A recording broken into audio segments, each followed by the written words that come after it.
नमस्कार। कक्षा 9 में माखनलाल चतुर्वेदी द्वारा रचित कविता कैदी और कोकिला हम पढ़ रहे हैं। आज इसमें अंतिम भाग की व्याख्या है। आपको मैंने पहले भी बताया था कि माखनलाल चतुर्वेदी जी महान देशभक्त थे और स्वतंत्रता संग्राम में सक्रिय भूमिका निभाने के नाते ब्रितानी हुकूमत ने उन्हें कैद में डाल दिया था और उस समय उन्होंने जो महसूस किया है उसी को कैदी और कोकिला, कैदी स्वयं है और कोकिला कोयल है, तो इसके संवाद के रूप में इस कविता को लिखी है। तो आइए सबसे पहले आदर्श वाचन। इस काले संकट सागर पर मरने को मदमाती कोकिल बोलो तो, अपने चमकीले गीतों को क्यों कर हो तैराती कोकिल बोलो तो, तुझे मिली हरियाली डाली मुझे नसीब कोठरी काली, तेरा नभ भर में संचार मेरा 10 फुट का संसार, तेरे गीत कहावे वाह मरना भी है मुझे गुनाह, देख विषमता तेरी मेरी बजा रही तिस पर रणभेरी, इस हुंकृति पर अपनी कृति से और कहो क्या कर दूं कोकिल बोलो तो, मोहन के व्रत पर प्राणों का आसव किस में भर दूं कोकिल बोलो तो यहां पर यह आदर्श वाचन था। और आज का जो अजीजी का कार्य है ये यही, इस काले संकट सागर पर मरने को मदमाती और अंतिम में कोकिल बोलो तो, यहां तक का भाग है। तो देखिए काले संकट सागर, इसमें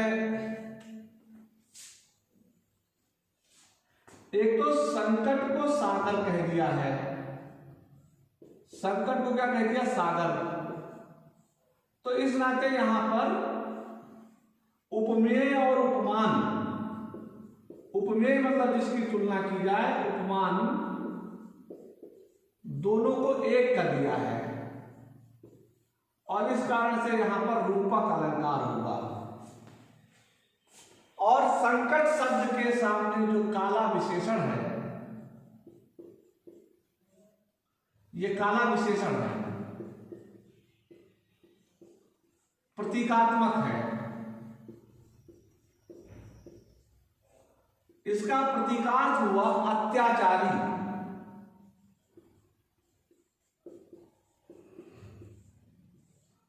तो इस काले संकट सागर पर मरने को मदमाती कोकिल बोलो तो, अब देखो दूसरा है मरने को मदमाती,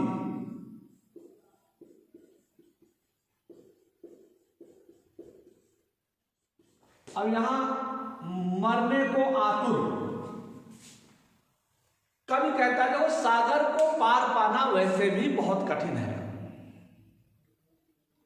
और ये जो ब्रितानी हुकूमत है, जो ब्रितानी शासन है, यह काले संकट सागर की भांति है, यानी सागर को ही पार करना कठिन होता है और यह काला संकट सागर है, यानी अन्याय और अत्याचार और शोषण से भरा हुआ। इससे पार पाना यानी इससे मुक्ति पाना हमारे देशवासियों के लिए बड़ा कठिन हो रहा था। और ऐसी विषम परिस्थितियों में कोकिल, मैंने पहले ही बताया कोकिल जो है कोकिल नहीं है, इस देश की आम जनता है। तो इस काले संकट सागर पर मरने को मदमाती, मरने की आतुर कोकिल बोलो तो, हे कोकिल तुम बोलो, इस काले संकट सागर पर मरने को मदमाती कोकिल बोलो तो, फिर अपने चमकीले गीतों को क्यों कर हो तैराती कोकिल बोलो तो। देखिए गीत को चमकीला कह दिया,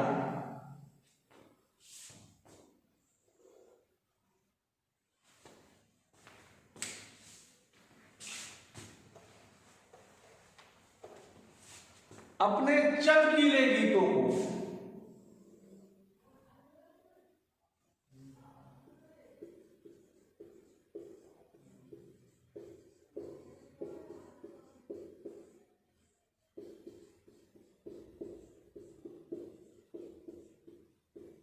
तो गीत संज्ञा हुई, विशेष से हुई, विशेष से, और चमकीले विशेषण।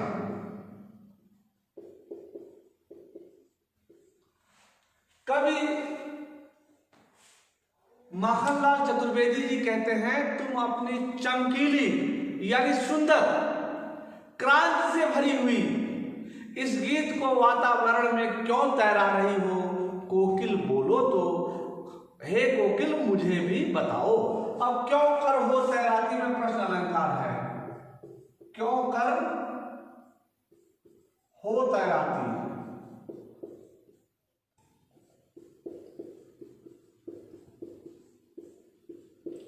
प्रश्न अलंकार।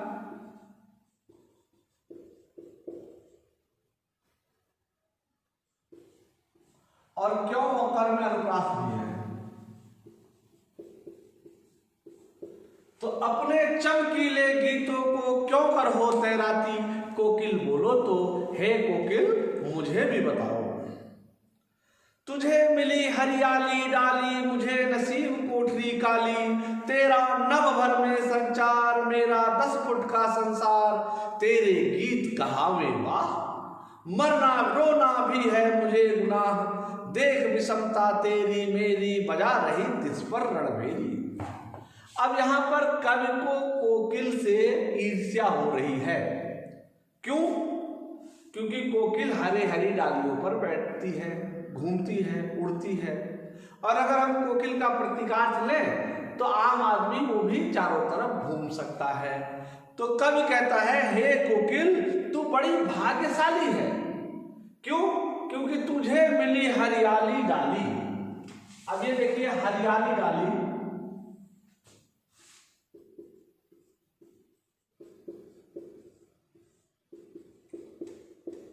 डाली विशेष है, हरियाली विशेषण।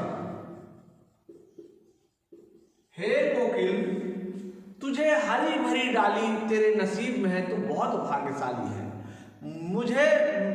तुझे मिली हरियाली डाली, मुझे नसीब कोठरी काली। नसीब उर्दू भाषा का शब्द है, यानी भाग्य। मेरे भाग्य में कोठरी काली है। काली कोठरी में अनुप्रास अलंकार है। काली कोठरी, क वर्ण की आवृत्ति हुई, इसलिए इसमें अनुप्रास अलंकार है। तो तुझे मिली हरियाली डाली, मुझे नसीब कोठरी काली, तेरा नभ भर में संचार। नभ मतलब संपूर्ण गगन मंडल, और नभ भर मतलब आकाश मंडल में, इसमें तत्पुरुष समास है। तो तेरा नभ भर में संचार,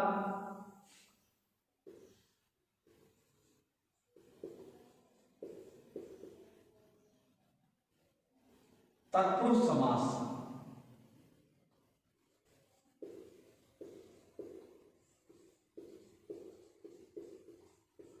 तेरा विचरण संपूर्ण नभ में, पूरे गगन मंडल में हो सकता है। तेरा नभ भर में संसार, मेरा 10 फुट का संसार। 10 फुट में भी 10 विशेषण है और फुट विशेष है। तो मेरा 10 फुट का संसार, मेरा तो ये 10 फुट की काल कोठरी जो है वही मेरी दुनिया है, क्योंकि यहां से ज्यादा मैं कहीं जा नहीं सकता। वो बताना चाह रहा है, मैं कैदी हूं, स्वतंत्रता संग्राम सेनानी हूं, लेकिन यहाँ कैदियों की भांति इसको काल कोठरी में डाल दिया गया हूं, जिसकी लंबाई चौड़ाई 10 फीट की है, और इसी 10 फीट में मुझे रहना है। तो तेरा नभ भर में संचार, मेरा 10 फुट का संसार, तेरे गीत कहावे वाह। जब तू कूकती है, जब तू बोलती है, तो पूरी दुनिया वाह वाह करती है। और रोना भी है मुझे गुनाह। गुनाह उर्दू भाषा का शब्द है, गुनाह का अर्थ हुआ अपराध। और मैं अगर रो भी दूं तो जो रोने की आवाज मेरे मुख से निकलेगी तो उसे अपराध की संज्ञा दी जाती है।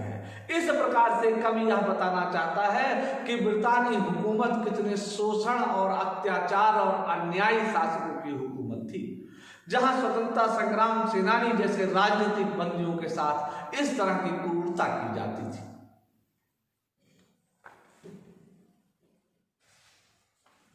फिर कहता, इस हुंकृति पर कवि कोयल को कह रहा तेरी इस हुंकार पर अपनी कृति से, अपनी रचना के द्वारा और कहो क्या कर दूं, और कहो क्या कर दूं में अनुप्रास अलंकार है।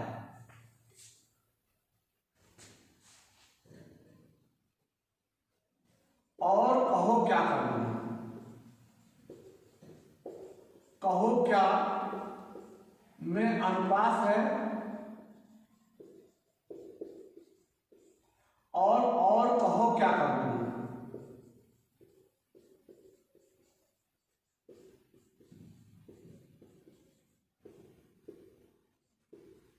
प्रश्न अलंकार।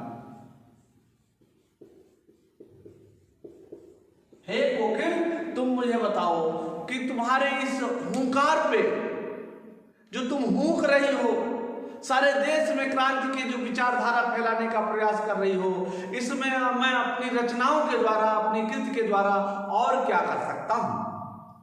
अब फिर कहते हैं कि कोकिल बोलो तो, हे कोकिल मुझे भी बताओ मोहन के व्रत पर।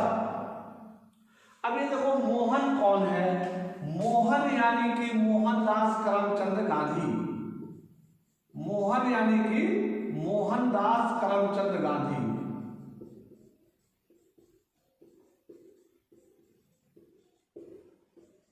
गांधी जी इन्होंने व्रत लिया था, और इन्होंने क्या व्रत लिया, इन्होंने बहुत सारे व्रत लिए।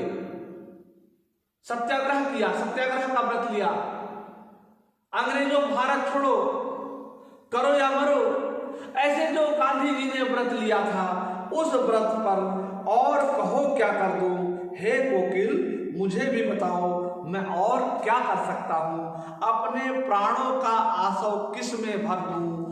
आसव का मतलब होता है रस। मैं तो यहाँ कैद में हूँ, जेल में हूँ, बंद हूँ, मैं यहाँ से कुछ कर नहीं सकता। अपने प्राणों का रस, मेरे प्राणों का रस क्या है, कवि के प्राणों का रस उसकी कविता होती है। या किस व्यक्ति में, किस साहसी नवयुवक में भर दूं जिससे ये क्रांति की ज्वाला और तीव्र गति से बढ़े, हे कोकिल मुझे भी बताओ। तो इस प्रकार से ये कविता माखनलाल चतुर्वेदी द्वारा लिखी, इस कविता का हमने व्याख्यान पूरा सुना, तात्विक आधार पर समझा, अर्थ भी समझा। प्रश्नोत्तर इसका मैं कल कराऊंगा। तब तक के लिए धन्यवाद।